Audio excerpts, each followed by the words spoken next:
We're joined now by Coach Joe Bever, the wide receiver coach for the Indiana State Sycamores. You guys signed a really good player in Tariq Brown out of Florida. How do you get guys out of Florida to come up to Terre Haute?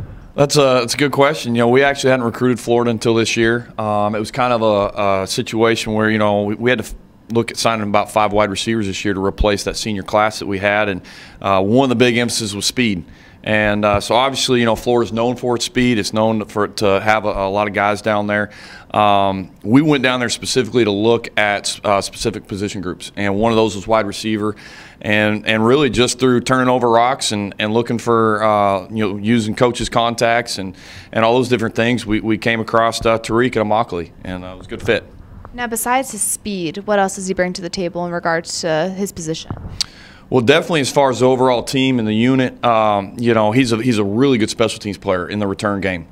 Brings a dynamic to that that we haven't had consistently. We've got some guys that are doing that. He's going to add to that. You know, we lost 2 guys in the senior class in that area. So the return game, he's going to really bring a lot to the table. What impact do you foresee him making on this team? Well, he's a guy that definitely, with the speed that he brings, the type of plays he makes down the field, you know, he's a guy that we hope he comes in and competes early. You know, every guy that we brought in this class, that was kind of the idea with the amount of guys we have returning. You know, we got 5 guys returning, and so, you know, every single one of these guys we've told, hey, you know, you got to come in and compete, and he's one of those guys that with his natural ability is going to have that opportunity. Now, with his speed, is he a guy that can replace who you lost last year in A.J. Johnson and Travis Reyes?